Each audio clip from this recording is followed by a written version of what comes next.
ये student Mumbai university द्वारा निर्धारित मिनिमम परसेंटेज ऑफ मार्क्स को मीट करते होंगे तब SC/ST कैटेगरी के अंतर्गत SC व ST कैंडिडेट्स के लिए सीट्स रिजर्व्ड हैं, जो AICTE द्वारा डिसाइड की जाती है।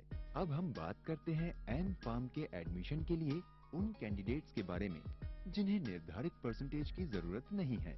ये वो हैं जो pharmacy college, pharmacy department in polytechnics या फार्मेसी पॉलिटेक्निक में पढ़ाते हों और जिनकी नियुक्ति 22/11/1993 से पहले की हो।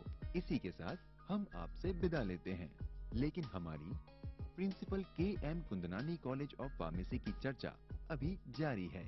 अब हम मिलेंगे अगले एपिसोड में, तब तक के लिए नमस्कार।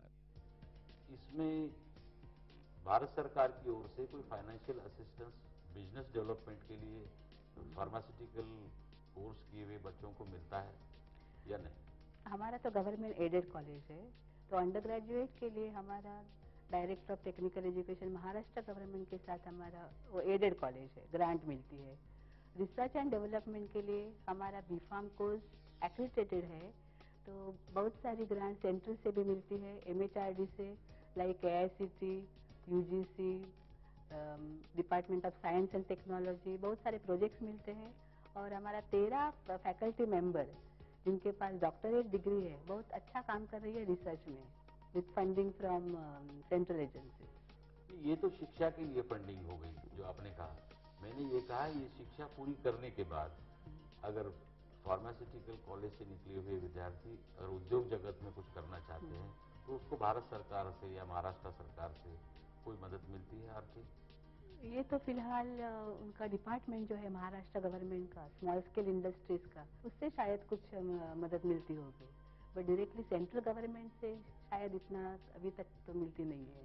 क्योंकि दवा का कारोबार, फार्मास्यूटिकल इंडस्ट्रीज ये पूरे देश से जुड़ी हुई है, पूरे दुनिया से जुड़ी हुई है, तो आपको नहीं लगता है कि भारत सरकार से और महाराष्ट्र सरकार से इसका कुछ प्रतिशत नए उद्योग और रिसर्च में गवर्नमेंट की ओर से आना चाहिए? एक सेंट्रल गवर्नमेंट का एक पॉलिसी है जो इंडस्ट्री इंस्टीट्यूट पार्टनरशिप सेल बोलते हैं, उसके लिए उनका सेंट्रल से असिस्टेंस मिल सकता है कॉलेजों के लिए। तो उधर इंडस्ट्री और एकेडमिक्स कॉलेजेस साथ मिलके जुल मिलके अच्छा सा रिसर्च ओरिएंटेड काम कर सकते हैं।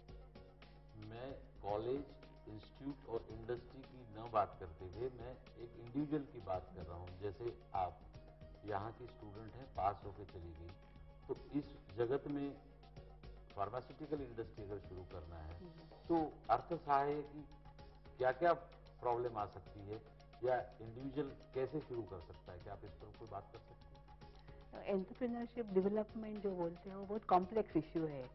अभी उसके लिए बिजनेस माइंड चाहिए, पैसा सेटअप चाहिए, रिसोर्सेज चाहिए, नॉलेज चाहिए।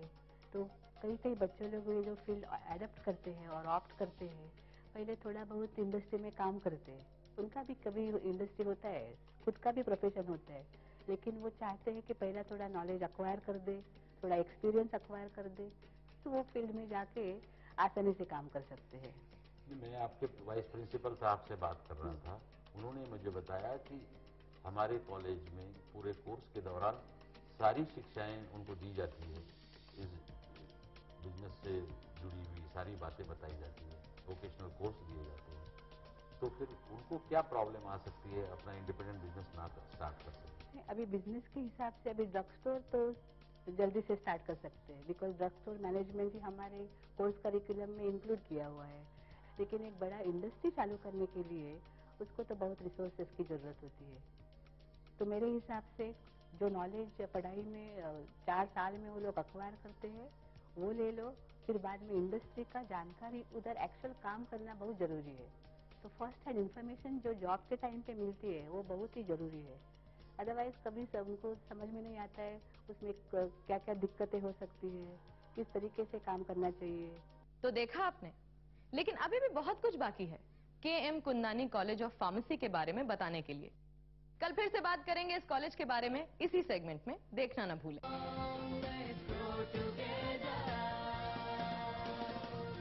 इनोविजन मीडिया को जरूरत है कॉन्सेप्ट सेलिंग के लिए मार्केटिंग सेल्स एग्जीक्यूटिव